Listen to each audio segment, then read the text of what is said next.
Hey guys, my name is Emma and today I have a crazy story for you. Enjoy the video. The fourth encounter wasn't bad. The cop was polite. You see, when I got my license and started driving to work, I was taking back roads and going really slow. I was going down this country road around 5 a.m. and this road had two three-way stops on top of each other. They were at least 20 yards or less from each other. Also, the speed limit was 20 on that road. I would do 15 on that road. Slowly crawl up to the stop sign, stop completely for only a second, and slowly roll on by. An actual nice cop that was hiding in the bushes with his motorcycle pulled me over. He explained that everyone must stop completely at a stop sign, wait 5 seconds, and then carry on. He stated that waiting less than 5 seconds, even if you completely stop, and driving on through, is considered running the stop sign. He was polite and gave me a written warning. Few months later, I was driving home from work at night. This was at 9 p.m. A police car in front of me and just an average jerk behind me. We're coming to a four-way stop sign. Police did not slow down nor stop.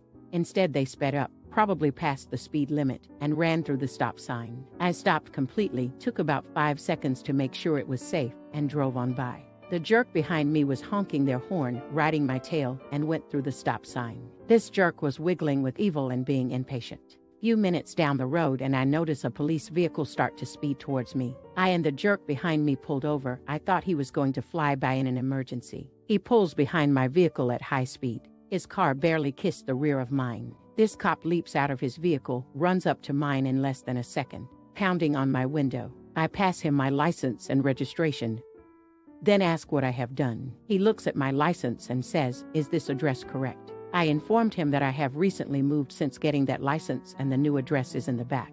He asked if I called the RMV to get this updated.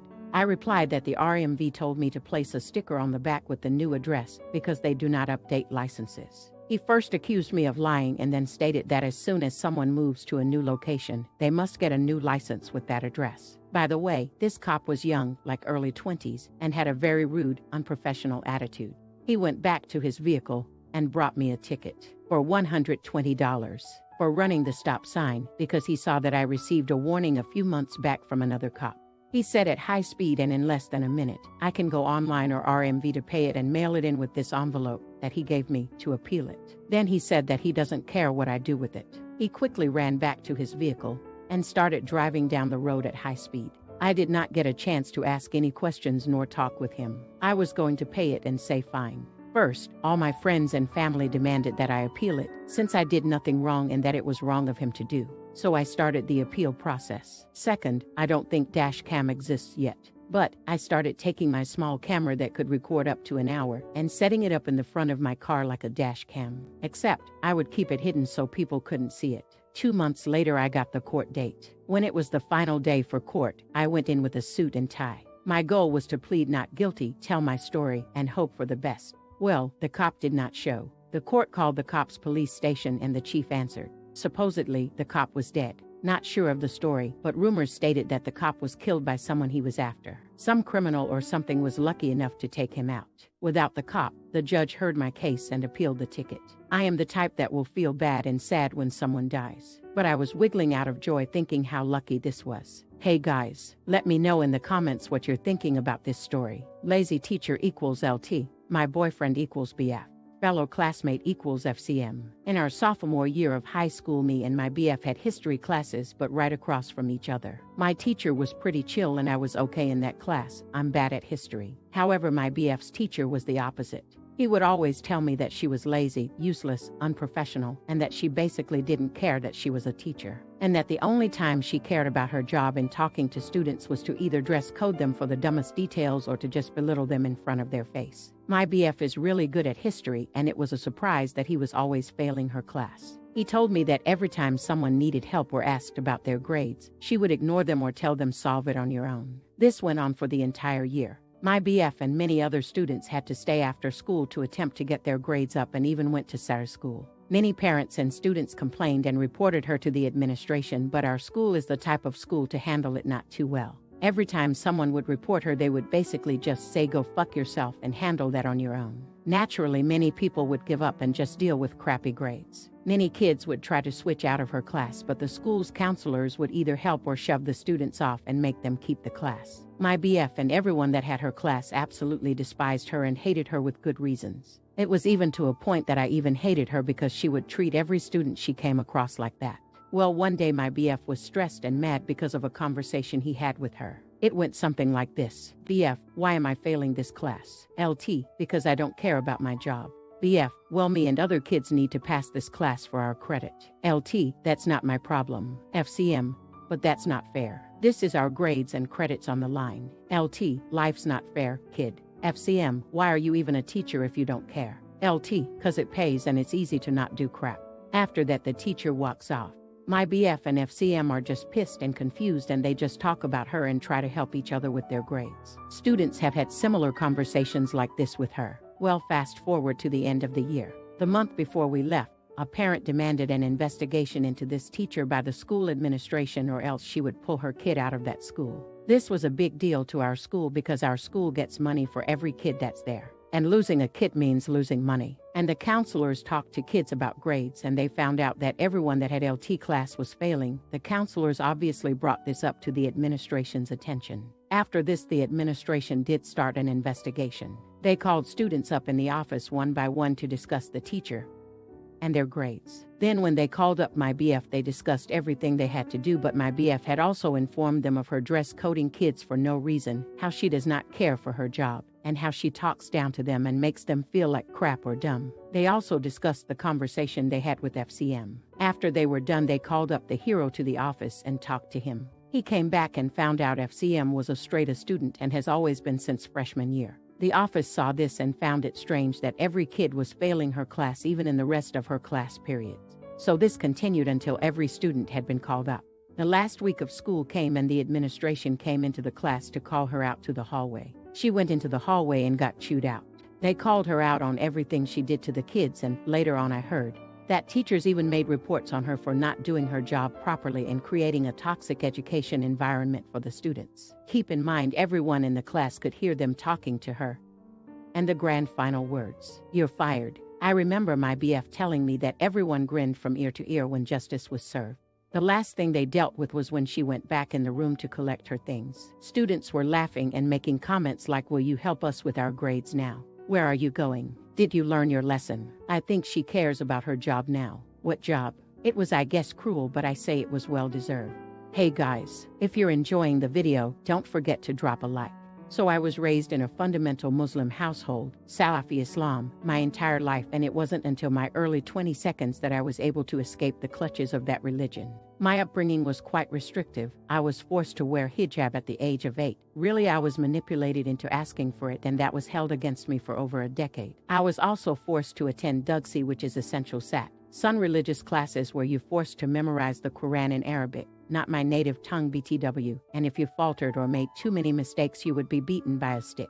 You'd also be hit if you giggled or laughed in class, so basically I was beaten all the time, and if I told my mom, she would inevitably take the side of the teacher and beat me herself at the end of it. Because I was born a girl, a lot of my childhood was restricted. I wasn't able to wear pants or go out with friends to the movies or do anything really outside of the home. With the exception of school, my parents weren't complete monsters. I was also told that I was effectively lesser because of my gender and that my only purpose was to be a good daughter and inevitable wife. Any disobedience was strictly dealt with, first with physical beatings, but eventually with harsh words and emotional abuse. Even things like riding a bike or swimming were restricted, which sucked as I was very athletic growing up. Inevitably, in my teens, I rebelled hard. The catalyst was that I was in honors courses in HS and had great grades, but I was struggling in math. 85% plus average in all my courses, but sadly only a 73% in math. And my mother promised that I could have my first ever birthday party. Sweet 16 seconds were super trendy when I went to school. And growing up, it was haram to celebrate birthdays, so I never had any presents or parties or even a HBD, so at the time this felt like a hill worth dying over. If I could get my math grade high enough. I was about 2% shy of the grade my parents wanted me to make. So instead of a party, I was allowed to obtain my learner's permit with no driver's training or opportunity to learn on their car, so the license was effectively useless. At that point, I realized that my family would always move the goalpost, and that asking for permission would get me nowhere. I had an older brother who did terribly in school, and he would never get punished but would rather be celebrated whenever he would do even the smallest thing right. I If he got a most improved award, we would go out to celebrate, but if I had only English, humanities awards, my mother would be disappointed that I didn't get better awards in math, sciences, and just sigh and wish that my more successful classmates were her kids instead. Despite having a summer job, I was never allowed to buy my own clothes. I was never allowed to go out with friends to the movies or do anything innocent, so I decided I would stop caring to ask and would just do them. That culminated in my family sending me to their country of origin after discovering that I had drank alcohol when I was 17. I was essentially tricked and held prisoner for several months until I was able to contact the Canadian embassy, who rescued me and brought me back home. I felt guilty for leaving them, and since I was still a teen with little to no prospects, I ended up moving back in to complete my final year of HS. They all held this over my head and made me beg for forgiveness. Unfortunately, at the time, I believed I was completely in the wrong, so I did just that.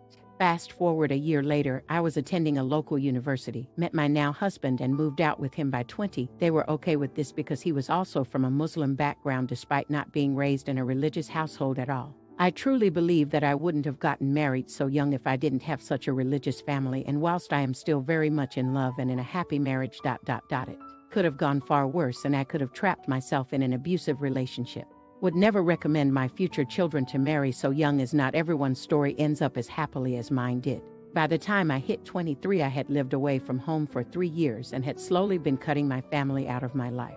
I would start visiting them without hijab or a long skirt and would take months between visits and calls despite living in the same city. By the time I was 25, I was completely out of the religion of Islam and honestly quite bitter and angry for the years I wasted worshiping a deity who hated women, the LGBTQ+ community, and basically anyone who wasn't a true Muslim. So I refused to keep in contact with my family, even going as far as to move, but did not change my number. I felt bad for cutting off all members of my family, as I was honestly not strong enough for the confrontations and the manipulations, and figured that a full cutoff was best. Sadly, this meant my own siblings were cut off as well. I attempted at 27 to get back in touch with my older brother, but he was angry and felt that I abandoned him, so he had some really cruel words to say, so I decided to stop trying. Another year or so has gone by, and I messed up by picking up the phone the other day after several missed calls from a new number. I have a rule to always pick up if the same number calls back more than once, in the event that someone I know or care about might be in trouble. It was one of my uncles who wanted to reopen our relationship.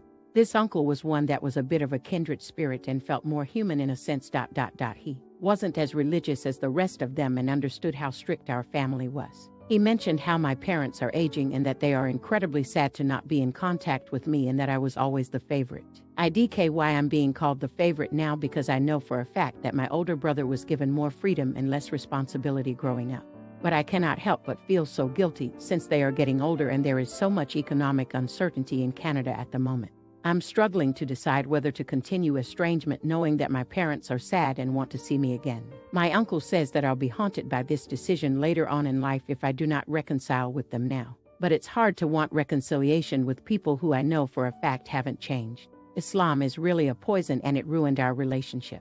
If they weren't so religious, seriously more religious than even their own parents were to them, then perhaps we could have moved on, but I'm pregnant now. Nobody knows in my life apart from my doctor, best friend, and husband, and don't want them to hurt my daughter like how they hurt them. Not the idiot. Did your family have a tradition of women taking in their aging relatives? Is that why you're the favorite now? I don't know a thing here, but in my family a lot of the time the girls end up taking care of their parents even if the boy was and remained the favorite. I don't know, it could be legit and they are sad now that they are older. It just doesn't seem likely to me. Whatever you do is the right choice for you. Just protect yourself from advice from one person pleasers to another. Not the idiot. Your parents need someone to care for them, possibly physically and financially. So now they come back and try to lure you back in. Be very, very wary of this. I would suggest you gray rock for a bit.